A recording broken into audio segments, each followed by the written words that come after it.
Hi everyone, let's talk about WWE Friday Night SmackDown, the first 3 hour episode of Friday Night SmackDown. Let's talk about it, guys.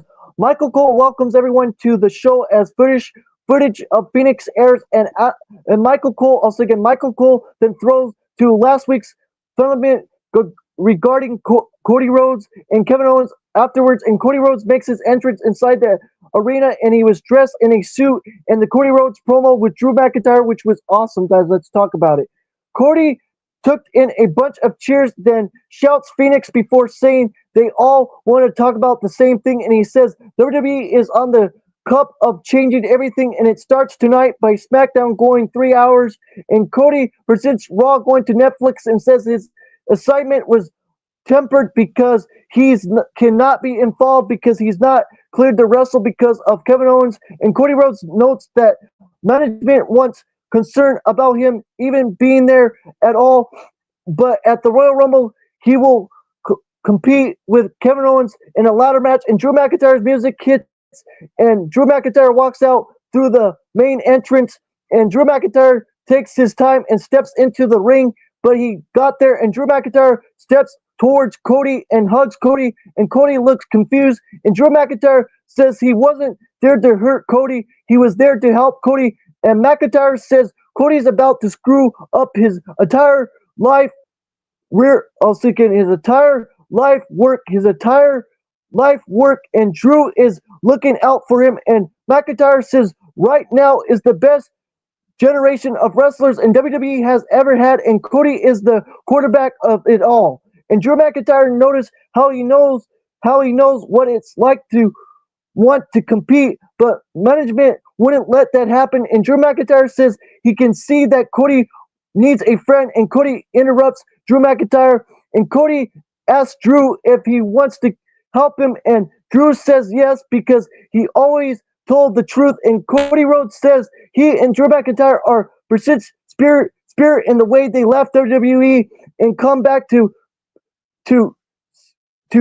sets the percent to for percent, and Cody leads off other ways and they are the same, but Sisley says it doesn't matter because Cody Rhodes says he doesn't believe Drew McIntyre, and Cody Rhodes then invites Drew McIntyre to come and get it, and Drew McIntyre says he was telling Cody Rhodes the truth again, and he wasn't there to hurt Cody, he was there to help Cody, and Drew steps out on the apron and told Cody he needs to watch his back, and he told Cody he needs to watch his back, and Drew McIntyre steps off the apron, and Kevin Owens attacks Cody Rhodes from behind, and Drew McIntyre slowly walks into the back, and that's what happened right there. Then Kevin Owens and Cody Rhodes brawled in the ring, and Cody Rhodes' butterflies had control, and officials run out to separate the two, and Cody Rhodes broke away to leap at Kevin Owens, and Kevin Owens found himself on the outside of the ring, and the two jawed at each other from afar, and and Kevin Owens was pushed back up in the entranceway by the officials, and Cody sold head pain in the ring as he sold at Owens, and Cody's music hits to end things, and that's what happened right there. Loved it, guys. In my opinion, I loved it. I really did. The Drew McIntyre and Cody Rhodes statement, which was awesome, guys. Then the Bloodline was shown arriving to the building earlier in the day, and Naomi and Bianca Belair got the same treatment, and Dito for Nia Jax and Andrade. Then we had Shinsuke Nakamura defeating Andrade, which was a decent match. Let's talk about it, guys. Shinsuke Nakamura went at Andrade to begin the match, but Andrade rebounds quickly and hits a moonsault onto Nakamura, who was onto the outside about 40 seconds into the match. The show went to a commercial break, and then the show returns, and Andrade was working a comeback, including a leaping elbow, and Andrade fires up the crowd, but run into a knee from Nakamura, with Andrade dropping over the second rope, and Nakamura lands a German suplex before heading into the top and hitting a knee to Andrade's head, and Nakamura then rips off the top turnbuckle cover. Also again, the turnbuckle covering, and Andrade dropkicks Shinsuke Nakamura into the buckle and follows it up with a Mercence, which earns Andrade a 2 count, and Andrade went to the top and lands his double miss, then makes a moonsault for a good near fall, and Andrade sets up for the message, but Nakamura counters only for Andrade to land a spinning back elbow for a very good near fall that essentially looks like it should have been a 3 count, and I'll say again, Andrade plants Shinsuke Nakamura on the top rope, but Shinsuke Nakamura blocks a super.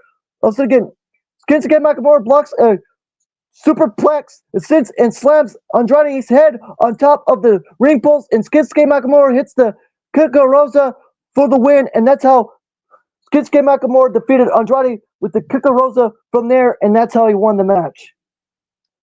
Then, almost instantly after Shinsuke Nakamura was announced as the winner, LA Knight music hits and LA Knight's bounce off Shinsuke Nakamura, and LA Knight wanted for a BFT, but Shinsuke Nakamura escapes and walks away, and LA Knight grabs a microphone and says, "One way or another, you will collect what owns to him, and which is the U.S. title."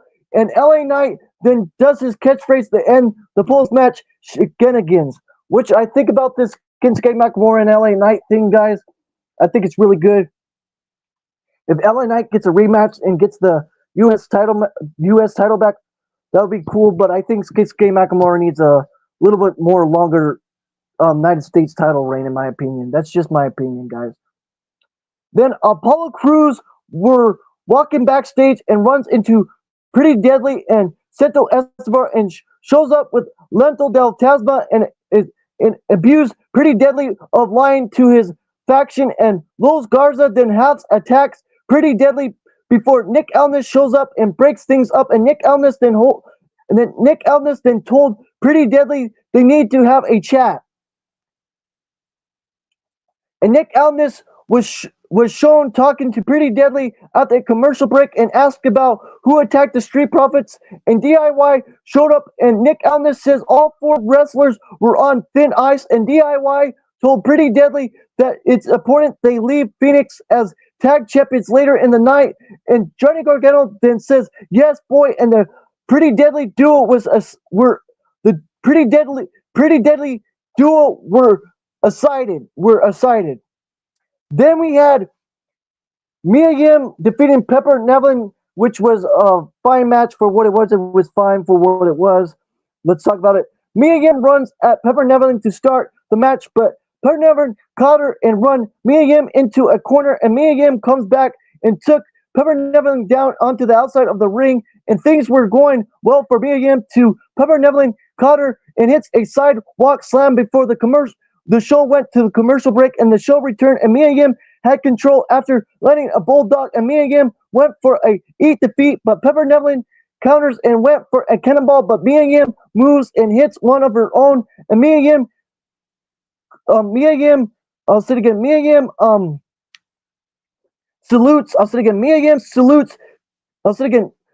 salutes Chelsea Green, mocking and hits a penalty. I'll say it again. Mia Yim salutes Chelsea Green and mockingly hits a pedal kick on Mia Yim for a 2 count, and Mia Yim went to the top, but Pepper Nevlin moves and lands a pepper driver on Mia Yim for a 2 count, and Pepper Nevlin steps up for a fader bomb, but Mia Yim got her feet up, and Mia Yim follows it up with the eat defeat and wins the match, and that's how Mia Yim defeated Pepper Nevlin. And I'll say it again, Mia Yim follows it up with an eat defeat and got the win, and that's what happened right there. Then Paul Heyman was shown entering the arena as the show went to the break. Then a Naomi vignette aired when the program returned. I'll say it again, a Naomi vignette aired when the program returned, which was good. Then we had the Paul Heyman and Bloodline statement, which was awesome, with Solo Sikoa and Paul Heyman, which was great, guys. Let's talk about it. Guys. Paul Heyman walked into the ring and did his ladies and gentlemen thing as always. And Paul Heyman says he wanted to set something straight on Monday. They will find out who is the real Survival Chief. And Paul Heyman says Roman Reigns, and Paul Heyman trained Sol Sikoa to become the next Rizel chief, but not right now. And Paul Heyman then recalls everything that happened at WrestleMania 40 and said Sol Sikoa seized the moment and sold the bracelet, the bracelet that Roman Reigns wears, and Roman Reigns back, and Paul Heyman called Sol Sikoa a twisted son of a bitch, which was great, guys. And then Paul Heyman says Sol Sikoa went out and found a band of filthy animals who do not belong in pro wrestling, and says Tongaloa and Tongaloa, who are welcome in the United States, and stated Jacob Fatu as someone who isn't even welcome in the United States prison system. And Paul Heyman says on Monday there must be a winner and there must be a loser. And Paul Heyman says the only Rizel chief, Roman Reigns, will win on Monday. And Paul Heyman start to walk out of the ring, and Sol Sikoa music hits. Out comes Sol Sikoa, who was alone, and Sol Sikoa stood across from Paul Heyman in the ring, and the crowd chant OTC, OTC, OTC. And then Paul Heyman says he was about 10 seconds away from pissing his pants, because the last time they did what they were doing, Sol Sikoa had Paul Heyman put through a table, and Sol Sikoa put out his hands for Paul Heyman's microphone, and Paul Heyman gave Sol Sikoa the microphone, and Solo Sucks chants begin. Solo sucks, Solo sucks, Solo sucks. And then Solo Sikoa told Phoenix, Arizona to acknowledge him, and the boos broke out, and Sol Sikoa says it was time for Paul Heyman to come to terms with the truth, and Sol Sikoa told, I'll say it again, Sol Sikoa said Paul Heyman owed CM Punk a favor, and now Sol Sikoa was asking Paul Heyman a favor to hold the bracelet, the bracelet thing, guys. And then during Monday, I'll say it again, during Monday Rizel comeback match, Sol Sikoa says if Roman wins, Paul Heyman will put the thing around Roman Reigns' neck, and Sol Sikoa will acknowledge Roman as the Rizel chief. However, Sol Sikoa says when he beats Roman, he will, and I'll say it again. Sol Sikoa says when he beats Roman, he will, and Paul Heyman will have to put the bracelet around Sol Sikoa's neck, and that will mean he owns Paul Heyman, and Paul Heyman will be Sol Sikoa's wise man forever. And that point, Sol Sikoa says Roman will have no choice but to finally acknowledge him, which was great, guys. Then Paul Heyman receives the microphone. I'll say again. Paul Heyman receives the microphone back from Sol Sikoa, and Paul Heyman led the microphone down in the mat before leaving the ring, and Sol Sikoa music hits, and the statement ends, and that's what happened right there, guys. Then we had DIY, Johnny Gargano and Tommaso Ciampa fought Motor Machine Guns, Chris Sabin, and Alex Shelley to a no contest for the WWE Tag Team Championships, which I thought was a fun match to the ending. I didn't like the ending. Let's talk about it, though. Tommaso Ciampa and Chris Sabin start the match, and Chris Sabin quickly gains the upper hand with an arm drag, and Alex Shelley tags in, and Motor Machine Guns kick Johnny Gargano to the outside, and Chris Sabin tags in, and Motor Machine Guns land a double clothesline on Ciampa while running through the ropes. Gargano tags himself in and led to Ciampa, and Gargano begins on the outside, and Sabin leaps through Shelley's leg and hits a suicide dive on Gargano and Ciampa, and the show went to a commercial break, and the show returns, and the heels were on the offense to Ciampa run into a leaping kick from Chris Sabin, and Alex Shelley reserves the hot tag, and Johnny Gargano tags in as well, and Alex Shelley lands a neck breaker on Gargano for a 2 count, and Sabin tags into 2-hit serves splash on Ciampa and Gargano, who are on the outside. Back in the ring, Shelley tags in, and Motor Machine Guns work a series of double team moves on Gargano before a pin since that Ciampa broke up, and Chris Sabin and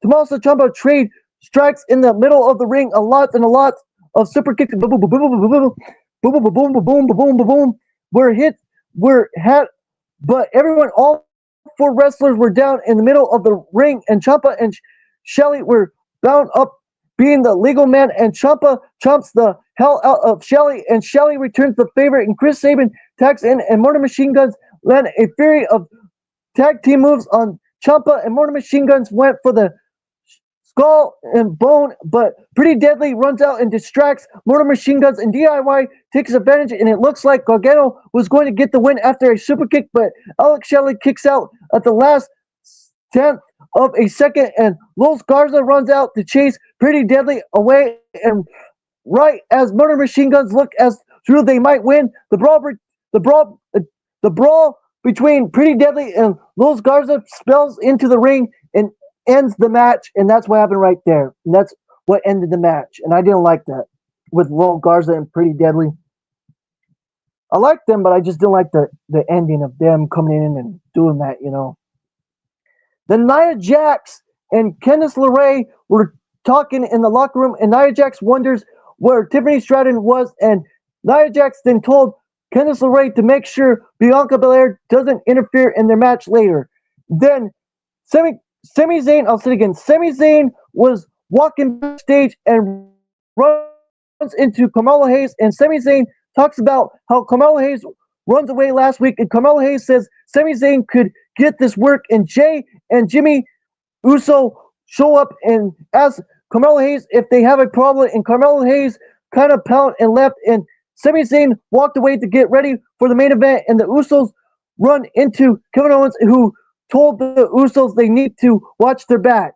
Then Cody was walking backstage, and Nick Aldis walks up to him, and Nick Aldis says Cody seems like he's been hell bent on not making it to the Royal Rumble, and Nick Aldis plans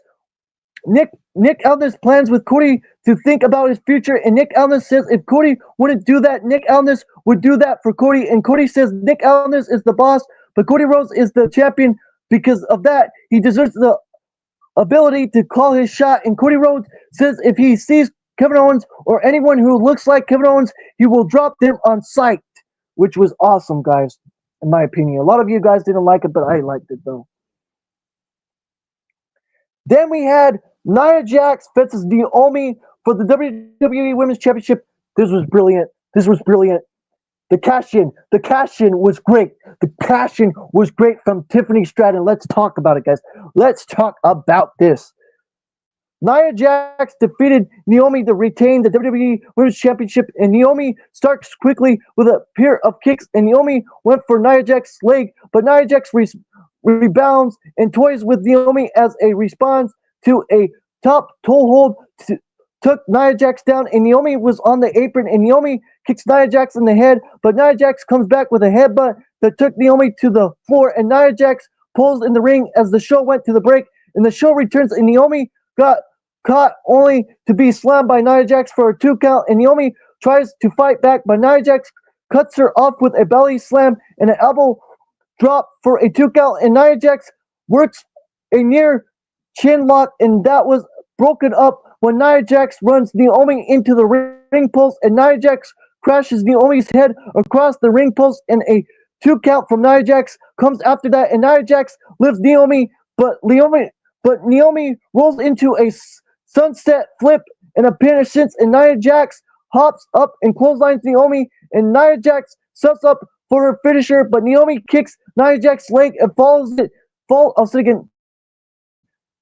it again. Naomi kicks Nia Jax's leg and follows that up with a double stomp and her slip leg drop for a 2 count, and Nia Jax runs at Naomi, but Naomi moves, and Nia Jax runs into the ring post, and Nia Jax finds herself on the outside, and Naomi lands a suicide dive before rolling Nia Jax back into the ring, and Naomi lands a series of double X handles, and Naomi hits an Incendiary and a massive Samoan drop for a nice near fall, and then Naomi sets up for a slip leg moonsault, but Nia Jax cuts Naomi off and puts her into a tree of wood from there, and Nia Jax hits a leg drop from the second rope for a nice near fall, and Nia Jax sets up for her finisher again, but Naomi pulls Nia Jax off the rope and lands a tornado DDT for another nice near fall, and Naomi plants Nia Jax with a stripping DDT for another nice near fall, and the show then simply went to another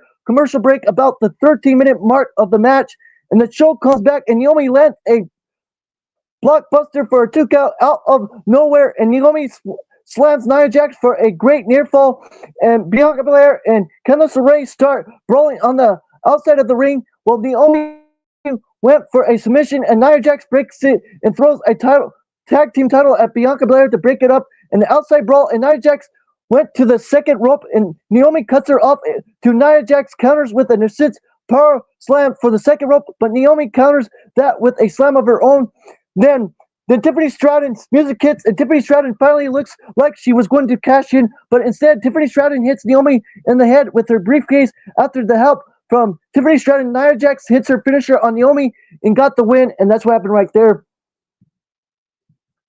Then Tiffany Stratton did a moonsault, did her prettiest moonsault on Nia Jax and wins 1, 2, 3, and that's what happened right there, guys. And let's talk about it now. So Tiffany Stratton defeated Nia Jax to become the new WWE Women's Champion, and that's what happened right there. Let's talk about it, guys. After the match, Nia Jax tries to attack Bianca Belair, and Tiffany Stratton hits Nia Jax with her briefcase to Sicily Pop, and Bianca Belair hits a KOD on Nia Jax, and Tiffany Stratton threw Bianca Belair over the commentary table, and Tiffany Stratton officially cash ins with Nia Jax out, and Tiffany Stratton hits the prettiest moonsault ever and wins the match, and that's how she defeated Nia Jax and became the new WWE Women's Champion. Then we had a vignette setting up the Bloodline match on Monday on air. Then the Bloodline was shown walking backstage, and Jacob Fatu keeps screaming, "I love you, Solo." And Jacob Fatu says he was going to show the world what happens when the world doesn't acknowledge the one and only Survival Chief. And Solo Sikoa's music hits, and the trio walks to the ring for the main event with about 35 minutes left in the program. And Brian Saxton caught up with LA Knight backstage, and LA Knight says he was walking to Nick Aldis about why he attacked Nakamura, and Knight says he returned the favor when it comes to how Nakamura attacked Knight every week before their U.S. title match last year, and Knight then announced that next week he will take on Nakamura for the United States Championship. Then the Usos and Sami Zayn make their way through their synth set in the crowd to make their entrance for the main event. This was a decent main event. I love this main event. It was decent. It was great, but it was decent. It was good still. Let's talk about it. The Bloodline, Solo Sikoa and Jacob Fatu and Tonga Loa defeated Jimmy Uso and Jey Uso and Sami Zayn in this trios match. I'll say again, this tag team trios match. The Bloodline, Solo Sikoa, Jacob Fatu, and Tonga Loa defeated Jimmy Uso and Jey Uso and Sami Zayn. And this was a fun trios match. Decent match. Like I said again, decent match. All six stood in the ring and brawled essentially to start the match, and Solo Sikoa and his Bloodline found themselves on the outside of the ring, and the show went to a break. Back from the break, Jay works Jacob Fatu's arm to Tonga was tagged in, and Jay and Tonga lock up, and Tonga got the best of Jay at one, and Jay came back by whipping Tonga into a corner, and Sami Zayn tag and hits a double axe handle from the second rope on Tonga, and Jimmy tags in and keeps control of the babyfaces to Solo Sikoa, interferes and whips Jimmy next across the top rope, and Solo Sikoa tags in and works over Jimmy before long, and Jimmy gets the upper hand and tags in Sami Zayn, who fires up against Solo Sikoa and sends with a clothesline, and Sami Zayn comes off the middle rope, but Solo Sikoa caught Sami Zayn and hit Sami Zayn with a spinning solo, and the show went to another commercial break. Back from the break, Solo Sikoa hits a Samoan drop on Sami Zayn, and Sami Zayn fires back with a chop, but Solo Sikoa comes back with a chop of his own, and Tonga tags in and works a wild ground and pound on Sami Zayn, and Jacob Fatu tags in and lands a hip attack on Sami Zayn, and Solo Sikoa tags in and headbutts Sami Zayn, and it wasn't long before Sami Zayn hits the blue thunderbomb on Solo Sikoa out of nowhere and got the hot tag to Jay, and Tonga tags in as well, but Jay controls Tonga with kicks and punches and chops, and Jimmy tags in, and the Usos hits an Incendiary, and Jimmy and Jay then face Fatu, who was clothesline over the top rope, and Jay hits a pop-up net breaker on Tonga for a good near fall. Then a brawl breaks out on the outside of the ring while Tonga's DDT Jay for a near fall inside the ring, and Jacob Fatu tags in, but Jay Uso super kicks him and tags in Sami Zayn, who tags in Jimmy Uso, and Jimmy Uso and Sami Zayn hit a hip attack on Jacob Fatu, and Jey Uso lands a suicide dive on Tonga and Solo Sikoa and Jimmy Uso inside the ring and hits a Uso splash on Jacob Fatu for a 2 count. And Jacob Fatu super kicks Jimmy and went to the top where Jacob Fatu hits a splash and a moonsault on Jimmy, but Sami Zayn breaks up a pin and Jacob Fatu throws Sami Zayn over the top rope and sets up Jimmy Uso. Jimmy Uso for something, but Jimmy Uso run Jacob Fatu in the corner, and Jey Uso tags in, and Jimmy and Jay hit a double super kick for a 2 count, and Drew McIntyre that walks out with no music or anything of the like, and Jey Uso was distracted. Jey Uso was distracted before he hits a suicide dive on Drew McIntyre, and Jey Uso went to the top, but misses a splash on Jacob Fatu, and Jacob Fatu follows that up with a pop-up Samoan drop for a nice near fall, and I'll say it again. Jacob Fatu follows that up with a pop-up Samoan drop for a nice near fall, and I'll say it again. Jacob Fatu follows that up with a pop-up Samoan drop for a nice near fall, and Solo Sikoa tags in, and Jey Uso super kicks Solo Sikoa, and Jey Uso spears Jacob Fatu, but Jacob Fatu wasn't the legal man after Jey Uso hits a splash and went for a pin, and Solo Sikoa returns to the ring and hits the Samoan spike on Jey Uso for the win, and that's what happened right there, and I'll say it again, guys. Solo Sikoa returns to the ring and hits the Samoan spike on Jey Uso for the win, and that's how Solo Sikoa and the Bloodline won. That's how the Bloodline won. Solo Sikoa and Jacob Fatu and Tonga Loa defeated Jimmy Uso and Jey Uso and Sami Zayn by Solo Sikoa doing his Samoan spike, and that's how they won. And then the show ends with a rundown of the Raw on Netflix card with the Bloodline standing tall in the ring, and that's what happened right there, guys. And I give this SmackDown a 7 out of 10. It was a decent show. It was a decent show, in my opinion, guys. It was a decent show. And I give this show a 7 out of 10, guys. I give this show a 7 out of 10. Don't forget to like the video, subscribe to the channel, hit the notification bells. As always, guys, this is Christopher Jackson Never. I'll say it again, this is Christopher Jackson Never. Don't forget to like the video, subscribe to the channel, hit those notification bells as always. And this is Christopher Jackson Denver, and we're out. Peace out and take care, guys. Peace out and take care.